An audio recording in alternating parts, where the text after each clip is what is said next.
આજે જે જનતા તાવડાની વાત છે ત્યારે આપણે બે પ્રશ્નો તમને પૂછીએ કે શું છે આ વિગત આપશો જનતા તાવડાની? આજે અમારા ઉમરાળી ગામે સમસ્ત ગામ લોકોએ જન્માષ્ટમીના તહેવાર માટે એક જનતા તાવડાનું આયોજન કરેલું છે. જેની જે કંઈ આવક થાય એ અમે ગામના ગૌશાળામાં તેમજ પશુ પક્ષીના ચણ માટે વાપરવાના છીએ. શું શું બનાવ્યું છે આજે?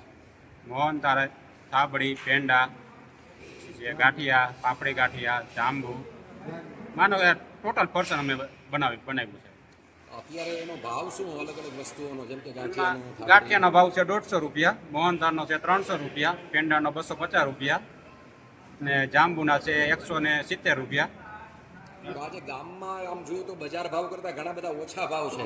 હા, બજાર ભાવ કરતા તો ઘણા ઓછા છે. બજાર ભાવ તો ઘણો વધારે છે. બજાર ભાવ તો ઘણો ઓછો છે.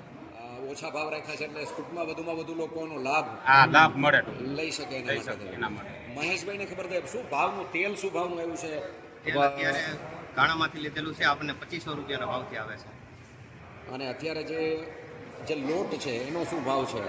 લોટ જે અમે અત્યારે વાપરીશું ઓસ્કાર કંપનીનો વાપરીશું. ઓસ્કાર લોટ આવે છે આપણને 100 રૂપિયાની આસપાસના ભાવનો આવે છે. બરોબર. આ સિવાય જે ઘી વાપરવામાં આવ્યું છે ગોપાલ ઘી વાપર્યું છે અને 30 ડબ્બા ઘીનો યુઝ કરેલો છે. મહેશભાઈ, કેટલા મિત્રોની ટીમ અત્યારે આમાં કામ કરી રહી છે?